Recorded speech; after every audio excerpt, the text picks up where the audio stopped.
There's so much shame around screens. It's often something black and white. When I hear conversations and arguments between parents, 93% of parents fear that they might mess up their child, that they aren't doing enough.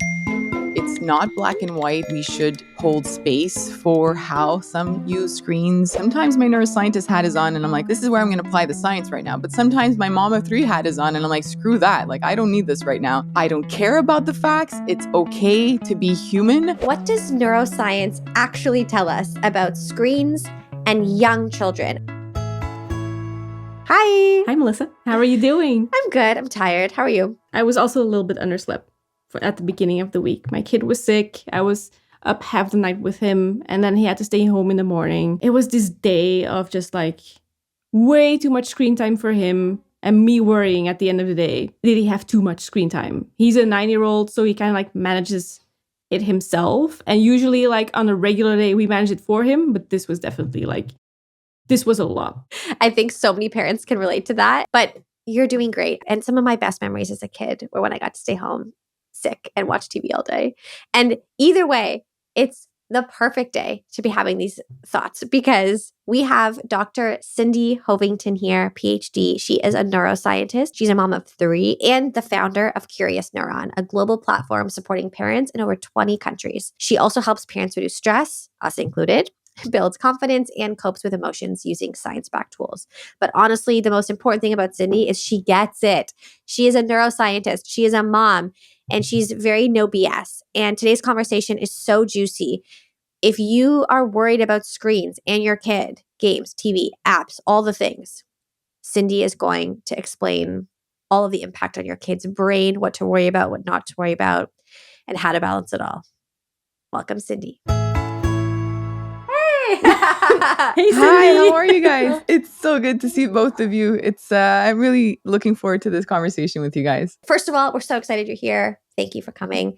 We love Thank you. And we have a million questions. One of the biggest things we want to dig into today is the number one question we hear all the time. And it's the number 2 concern amongst all American parents, which is, of course, screen time and developing brains. So as a neuroscientist, as a mom, can you tell us a little bit about this entire, how you think about screens when it comes to kids? And then we can dive into some of the more nitty gritty. I love that you're starting that way because I feel that this conversation requires some sort of preface in terms of where we all stand on this and where I stand on this. There's so much shame around screens and, I feel like it's often something black and white when I hear conversations and arguments between parents, a new parent kind of shaming another parent in terms of their screen use.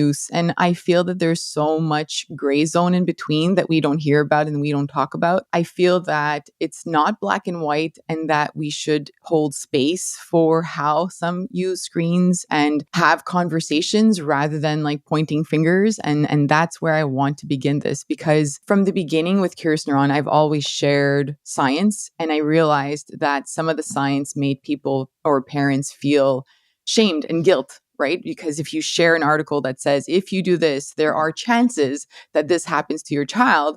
And you're a parent reading this, you're like, well, I've been doing that. Now what? Now what happens? Did I mess up my child?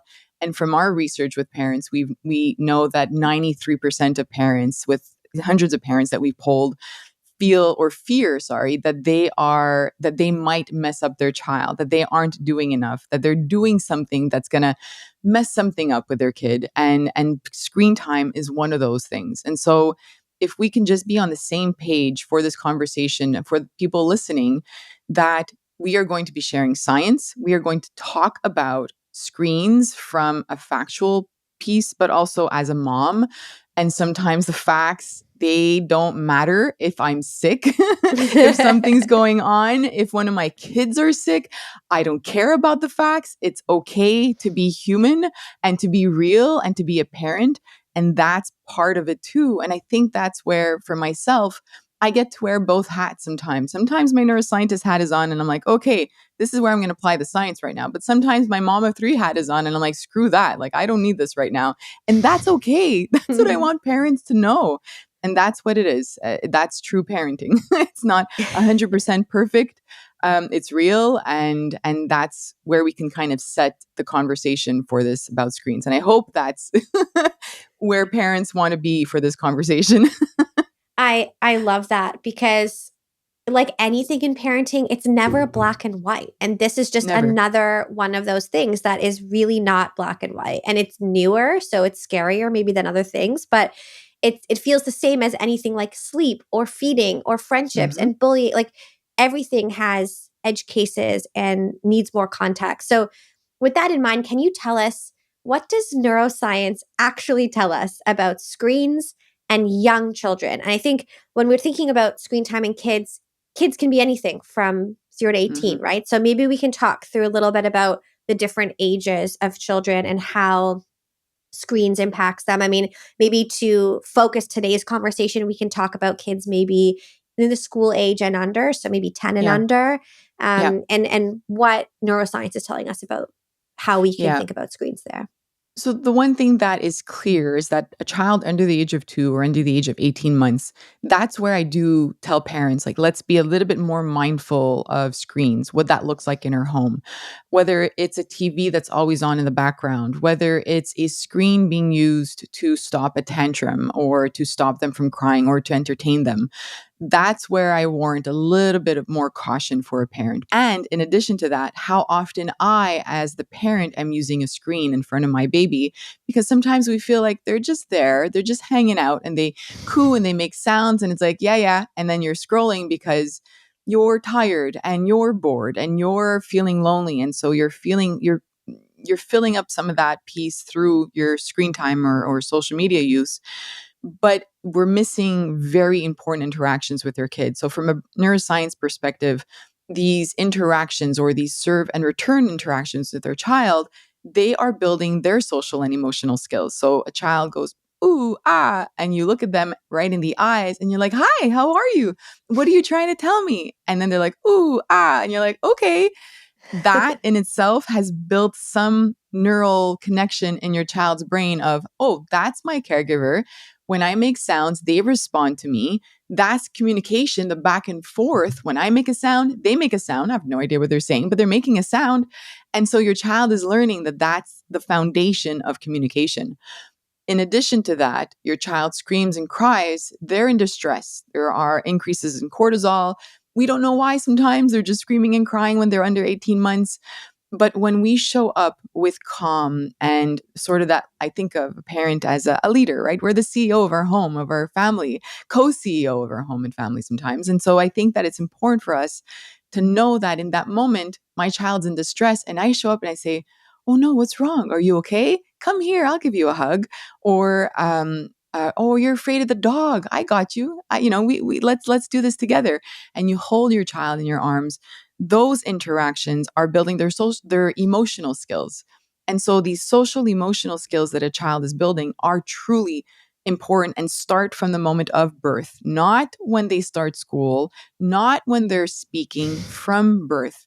And it's those nonverbal interactions that are extremely important. And so to me, that's the most important piece.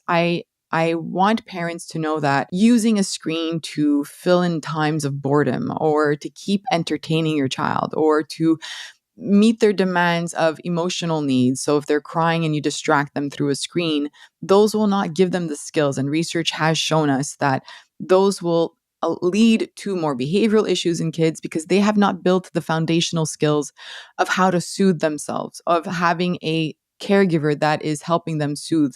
There are language delays that we see sometimes, and all of these are correlations, not direct links, because I just want parents to know that, because there are going to be moments when you're in a doctor's office and you've tried everything. You've walked with your 12-month-old, you've tried to look at posters on the wall and something is wrong. They're in pain or they're in distress. And you say, let's look at family pictures. And all of a sudden they're like quiet. And you're like, okay, I can breathe. I was embarrassed. I felt bad. Everybody's looking at me. That's okay, right? Like those moments, they're tiny little moments. But if those moments become the norm, that's where it requires a little bit more reflection in terms of how often you're bringing in a screen. And the other piece is if you are on your screen very often and you miss those interactions, that child is getting less interactions in terms of somebody speaking to them. So they're not building that vocabulary list as quickly as a child who has a parent who's often responding to them and using words. Something as simple as cooking, I would pretend I was on a cooking show and I would talk to my kid and be like, oh, where's the tomato? Here's the tomato. All right, let's chop it. La la la, chopping the tomato. Let's put it in the salad. And so all of those are moments that your child is taking that all in. So that's I would say the under two summary of what the research says in a nutshell. I distinctly remember times when I had a newborn who is now a feisty, almost 8-year-old. But when he was a newborn, he was a very intense baby that cried so much during the day for like the first 6 to 8 months of his life, where I felt like I escaped in my phone very often then just to turn off my brain for a little bit. But like now I have to be careful not to like put too much guilt on that period of my life. Is there a way where like if parents find themselves doing that now, but they notice it like the pendulum swinging the other way, where they start to notice this is impacting my family and my life? Is it easy to rectify that, or does it take a while to build that back up? The habit of automatically going towards our phone to kind of fill that space is something a little bit more difficult, right? And so again, because now we're talking as parents, those moments will happen. If you have a child who has a temperament, we call this in research, there's the orchid versus the dandelion temperament. And the orchid temperament is one that's less adaptable to the environment, more sensitive versus, so you think of an orchid itself, right? Like, if you by any chance put a bit too much water, it's dead. Like I can't even grow any of those in my house versus a dandelion who's more robust, who's more adaptable to that environment and resilient. Truck drives over it, bounces back up, it's flourishing, it's spreading, it's whatever it is, right? So yes, one of my 3 kids is also that type of temperament. And I distinctly remember nighttime saying like, I can't deal with this. Like, I don't even want to be in this environment right now. Like my system is dysregulated. And so as both neuroscientists and a mom, I always tell parents, it's okay to put yourself first. If you have a child that you are struggling with, or even your own mental health or well-being after becoming a parent and you're in the postpartum phase, it's not to feel guilty because you need to disconnect for a moment. How often are you doing it though, right? Like, are you doing it every time your child's awake? Are you doing it little bits of moments where you say like, okay, they're playing independently on the floor with some toys. I just want to do something. Am I just spending the time on social media, or am I reading 2 pages of my book that's bringing me back into another world right now? Or maybe during those moments when the thought comes up of, oh, this is really hard and I'm so tired, maybe that's my cue to go for a walk. Maybe that's my cue to call a friend or a parent or my partner. Maybe there are ways to switch those moments. And so that's the added part to it, right? Like, yes, it's okay to disconnect. We all need that.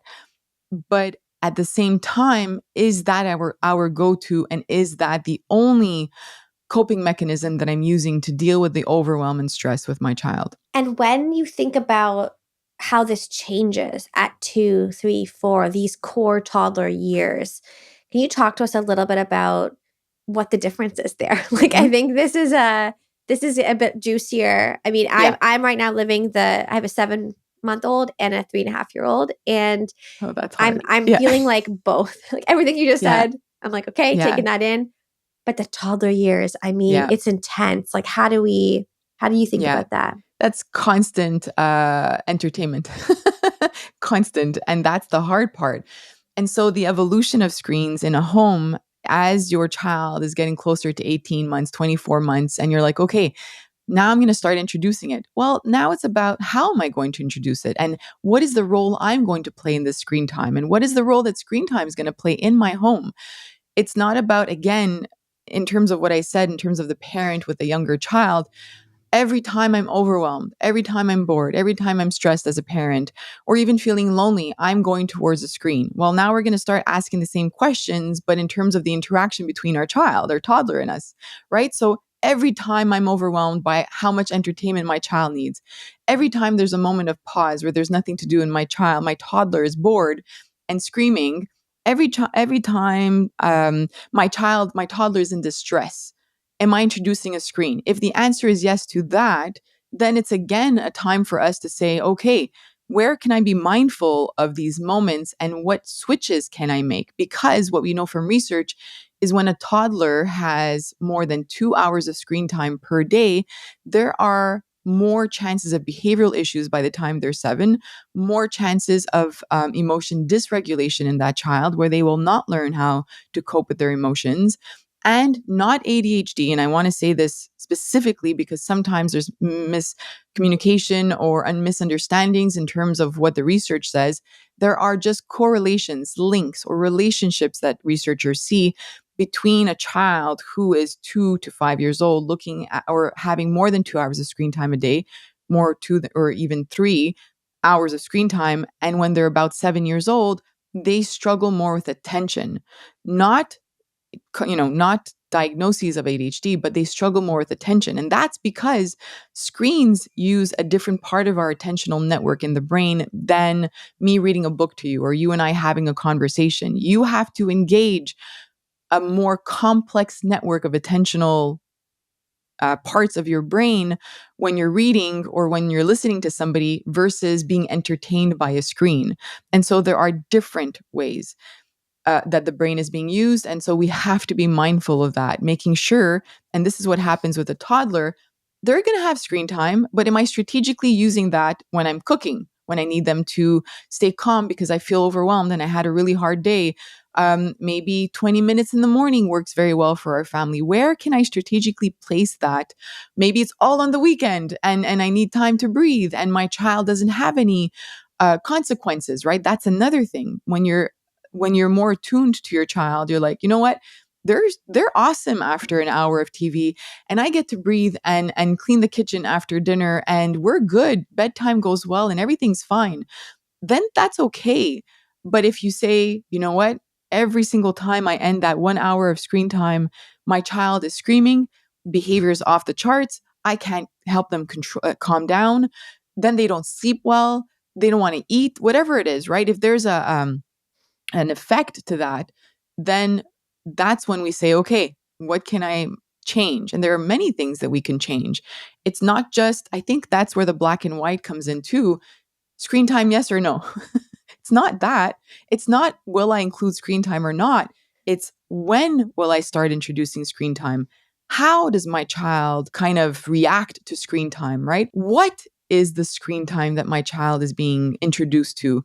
Are there certain TV shows that are more stimulating? There are some out there. Are there certain songs or music that is overstimulating for my child? Are there some that are not? Some that my child, shout out to Bluey. I mean, my kids love it still, and they're 6, 8, and 10. I still love it. My brother-in-law, whose kid was too small yet to watch TV, he started watching the Bluey episodes because of how often I was talking about it.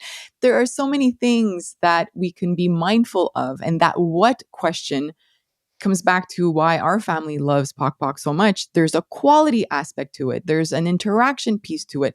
It's not passive. And so all of these are questions that we should be asking ourselves when we have a toddler. It's not just yes or no. It's the what, the how, and the when. And is there, like, thinking about that first introduction to screen time or those first few months, is there research that shows what the quote best way to do that is? How do you think about that? Yeah, there isn't a study specific to that. But again, these questions of quality, the pace of the show that they're watching, the violence that is included. So, I encourage parents, highly encourage parents, to make sure that you know what your child is watching.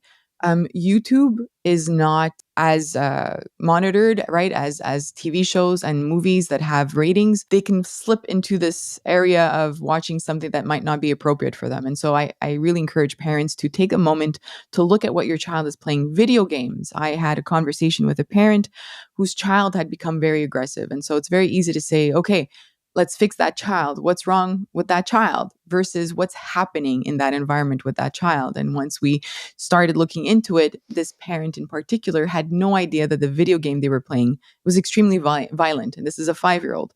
And so I really encourage parents to become very involved. You become the security guard of your child's, screen time. Know what they're watching. Don't just put it there, and watch it with them, because screen time can become, now we've been talking about the studies that we should be aware of, but I hope this conversation goes into how beautiful screen time can be and how amazing it can be as part of our family. If we play it together, we have a Nintendo Switch and it becomes family game night, and who's going to win at Mario Kart? And I always lose, but that's a different story. I feel that screen time could become watching movies and TV shows together. And even now with my school-aged kids, movies, Ferdinand was one of those movies that led into a beautiful conversation with my kids, and opinion-based conversations in terms of what happens in certain countries or culture, or do they agree or not, or what did they enjoy about it. I think screen time can be used as such an amazing piece of educational content and play. We're talking a lot today about kids who are younger.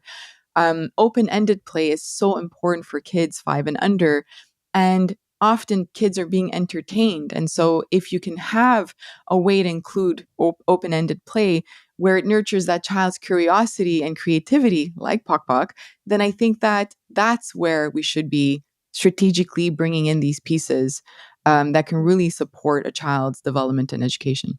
That is such a good way of thinking about it. Like the way I frame it always, or I have been framing it in my mind for the past couple of years, but specifically also the past couple of months, because my kids are now a little bit older. Their screen time habits have evolved and changed over the years.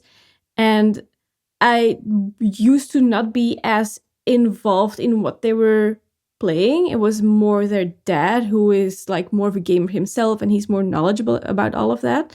But I've been reframing it in my mind as a parent, it's my responsibility to make sure that my kids have a balanced meal with like some candy here and there, but also healthy options, and making sure that like they get a little bit of everything. It's my responsibility to make sure that they are wearing the appropriate clothes to go outside, not too hot in the summer, not too cold in winter, stuff like that they have an appropriate bedtime, that their hygiene is in order, that they go to the dentist regularly. And I feel that for a lot of parents, it's not yet top of mind to also include screen time in that it is your, as a parent, it's your responsibility to make sure that what they consume is appropriate for their age.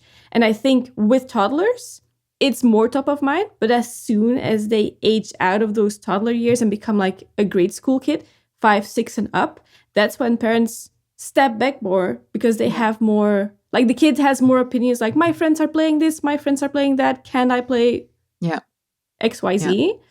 And since more recently, I have stepped back in with their dad and monitored their screen time a little bit more. How does screen time impact brains for the slightly older kids? Because like I said, we're monitoring it more for toddlers. And then as soon as they age out of the toddler years, all of a sudden we're all hands off, where I think like it would be beneficial to know like how do kids relate to screen time when they're older? Yeah, and then that sort of switch. So from toddler to preschool years, where you're trying to monitor the amount of screen time, the quality of screen time, and your child and how they react to screen time.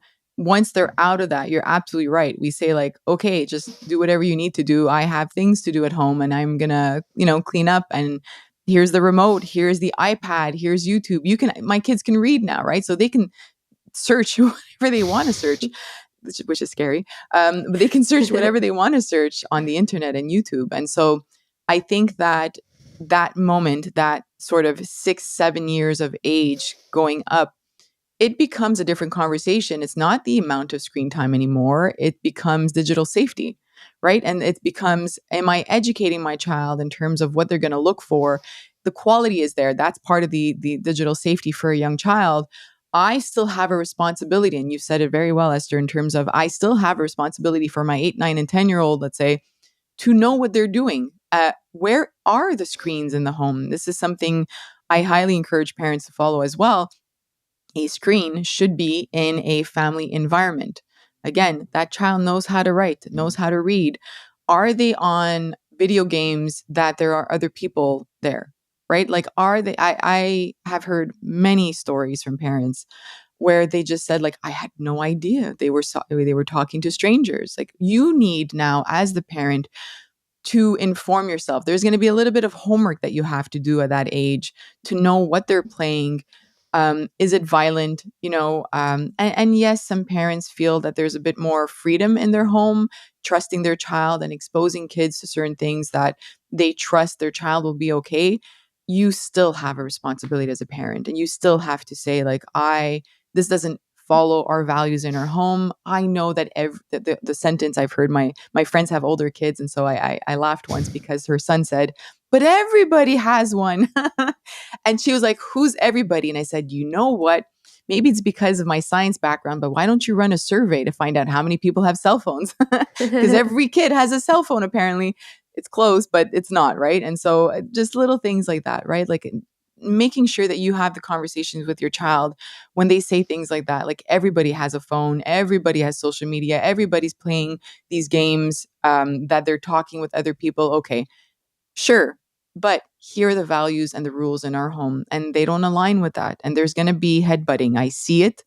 I'm part of it. I understand the world that we live in now, where everybody has one or everyone is doing it. But you are still that leader in your home. You're still that person, that CEO and co-CEO who make the decisions, and then inform your team as why you are making this decision, and then have everybody on board. And there will be some people that aren't happy about it, but that's okay. That's another part. Being okay with your child being mad at you and saying you're the worst parent ever for not giving me a phone. I think it's so poignant to think about that in context of you being the leader of your household, because very recently, my son wanted to ride his bike and we were on vacation. So his bike wasn't there, but there were a bunch of other kids with bikes. And one of the kids said, like, you can ride my bike. And that was wonderful. But I'm like, you're not riding that bike without a helmet. And no one seemed to have an extra helmet. And then I was like, I'm very sorry, but you can't ride that bike without a helmet. So either we need to find you a helmet, or you're going to have to do something else. And these are all the other wonderful things you can do right now. And we ended up finding a helmet and it worked out. But there are certain boundaries as parents that you wouldn't let your kid just run into the street. You might not let your kid ride a bike without a helmet. You wouldn't let your 4-year-old drink a beer. So why would you let them do some of these other things that are related to screens when you don't even know? So even if all the other kids on the block get to ride without a helmet, I think there are so many more parents who would be more willing to step in and say, hey, I know everyone else is doing it, but this is really dangerous and I can't let you put yourself at risk like that. I think it's way harder, of course, when it comes to technology, because there's this, social diaspora that forms when all of the kids are doing the thing or playing with the thing. And even my 3.5-year-old is learning about IP that we've never introduced to him, like the Avengers. And I don't think he's ready to watch the Avengers, frankly. No, yeah. And, but his friends at daycare seem to know about it and he wants to know more about it. And I'm all for Disney and Marvel, but I'm like, you know what? Like, if you want to watch something, let's watch Cars, or let's watch Finding Dory. And I think it's one of those things that, like, I feel like my parents, honestly, generation were really good at this, where they were just like, we're going to put our foot down. And if you don't like it, you don't have to like it.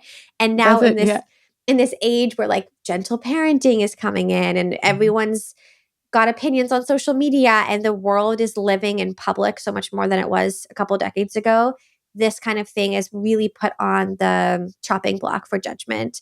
And I think it's why it's so important that we are informed as parents, both in the science and then also in the realities. It's where these mom parenting communities come in so handy, knowing that, like, there's no judgment. So thinking about, like, the positive side, like you said, there's so many wonderful things that can come with screens, just like there's a lot of wonderful things that can come with, like, eating junk food with your kids. It could be like a really fun little thing to do. And I think if we make it a big taboo, if we put it on this giant pedestal, it's going to just make kids want it more and build a more complex relationship with it. And that's how I think about screens as well. And I would love to know from you, Cindy, like, if you could give parents just one piece of advice about screens, what would it be? I don't want them to fear it.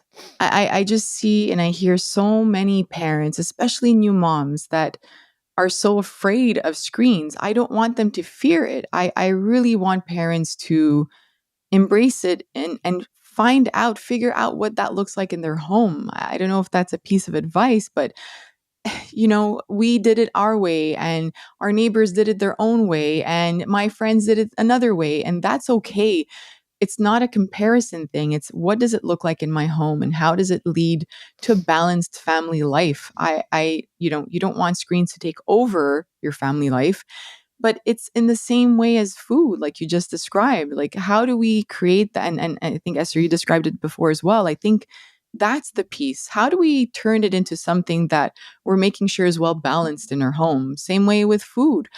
Sure, we eat healthy 80% of the time, but like who doesn't want a pizza with chips one night and watch movies and chill and not have to cook? Like I don't. I mean, I do. I want to do that. And so it's the same for screen times, right? It's okay, I had a day where my kid had a lot of screen today. Great, we're going for a bike ride tomorrow.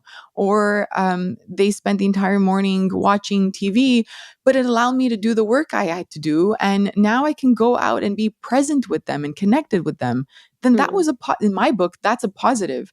And so it's truly, I don't know what the end result of that advice is because it's a lot of things together, but finding the balance and what that looks like in your home so that it's not a guilt thing. It's more of a pleasure thing, just like food. Eat that chocolate cake, man. Just eat it and then stop feeling guilty about it. Yeah. Love that. Can we please? Like, I would love some cake right now. Yeah. Some morning cake. Yeah, I could go for some in the cake. morning's the best. I do want to be mindful of, I don't want to wrap up on like the guilty feeling. Right. Thank you. No, I don't. Screen time. I want to wrap up on something. No, like, because like the guilt is definitely, or like the mindfulness around screen time is definitely something that we should be, pun intended, mindful of. But I also want to make sure that we can end this episode on a positive note for our listeners. So can you quickly share what are some positive impacts that screen time can have on kids' brains and on kids' lives? Connection. Right? If we are doing it with them, if we're watching these episodes or playing these games with them on the iPad together, which Pok allows you to do, in my opinion, then kids are able to spend time with you with a screen. It's not a you and that thing alone. It's a us. My kids, again, we play video games together. They have moments that they play alone, but it's become this beautiful family moment.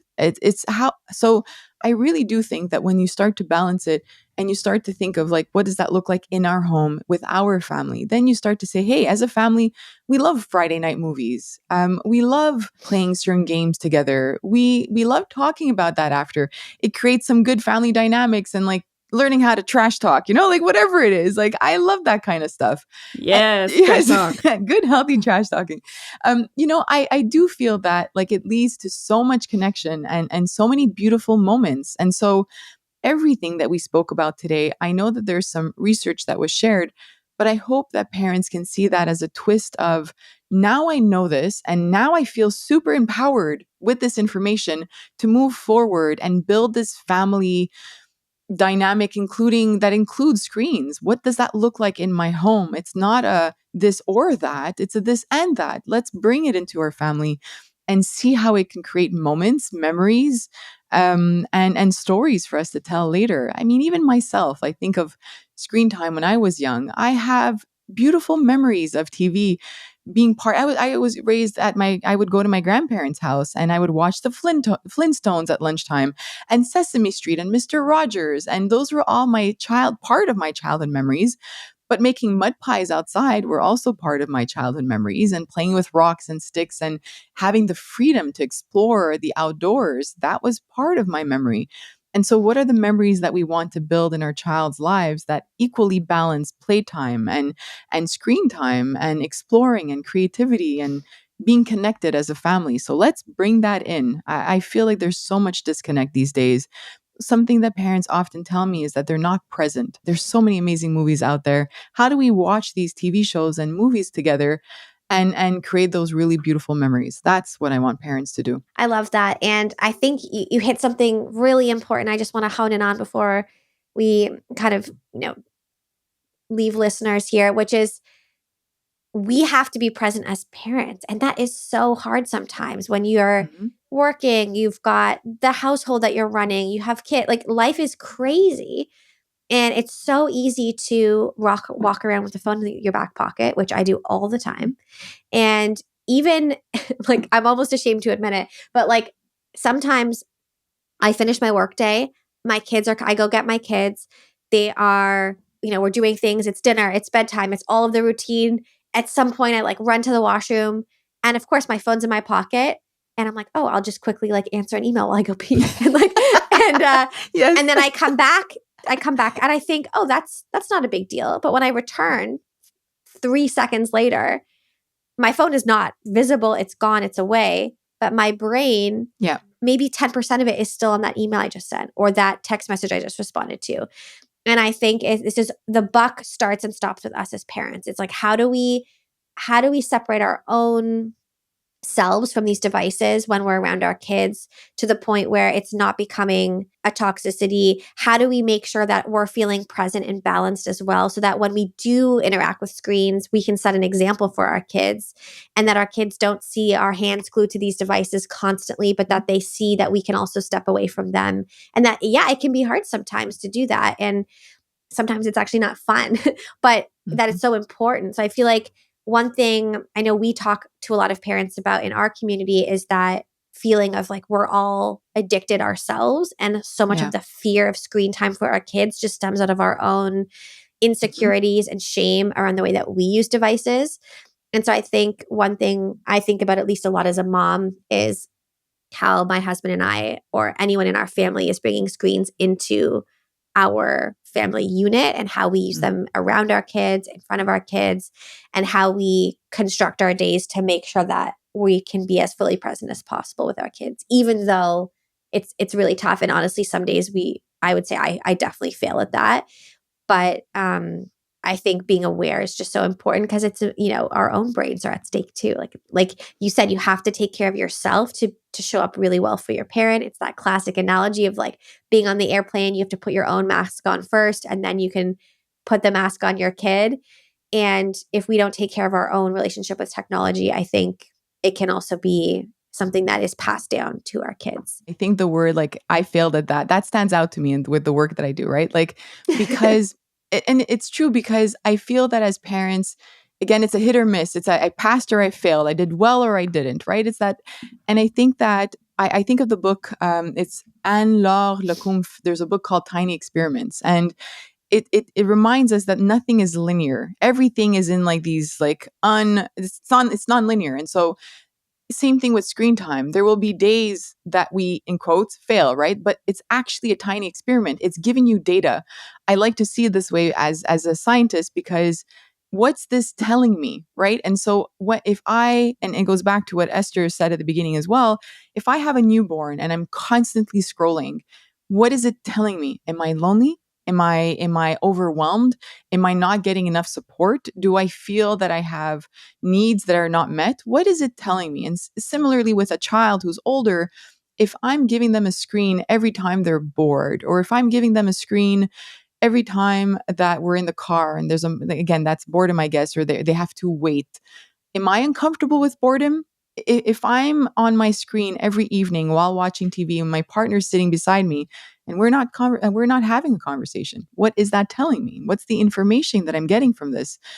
Is it that I don't know what to say to my partner? Is it that we're arguing? So there's so many different moments that screens come into play that we just say like, oh man, doing it again. And then we get stuck in this cycle of like inner conversation of like guilt, right? Rather than questioning and saying, getting curious, right? Like, why I have noticed that I'm doing this very often, or nighttime seems to be a pattern for me and I need to scroll before I go to bed. But then I start looking at all these social media accounts and seeing these perfect homes and looking at my messy home. And now I feel bad and I'm going to bed feeling guilty and I'm not getting the right quality of sleep, right? There are patterns. And if we can start noticing these patterns, guilt will not be there anymore. It'll be more in sense of information, gathering information and getting curious about how screens look in our home. And then when we have information, then we solve it, right? We use this information to solve a problem. And that's how it'll be for parenting. Whether your child is 1 day old or 20 years old, it's always information. And I think that that's my view of parenting and for parents. So when I hear those little phrases, I'm like, wait, hold on. How can we use that to turn it into something more positive? I learned a lot today. And I think Me too. you are so wise and so kind. And we're so grateful that you came on. So thanks for the chat. Thank you so much for having me. Wow. Just wow. Cindy That was amazing. is so wise. And I love that she is a mom too. So she can actually balance like the real day-to-day shit we all go through, but also is a neuroscientist and has the actual skills and research and expertise to back all of it up. Go follow Cindy. She is wonderful. She has a company called Curious Neuron. That's Curious Neuron. And you can find her at curiousneuron.com or on Instagram at curious_neuron. Go follow Cindy to learn, to be inspired, and to be reassured that you are doing great when it comes to screens. Okay, and that's the pod. But please don't go anywhere yet. Don't press any buttons. Before you go, we want to remind you that We're Doing Great is brought to you by POC, an award-winning company reimagining how kids play and learn using technology. If you appreciated this episode, please give us 5 stars so other parents can come find us too. And don't forget to subscribe so you never miss an episode. Come find us on Instagram and TikTok at We're Doing Great Pod. We would love to talk to you and learn from you and just chat and be friends. And until then, don't forget you're doing great.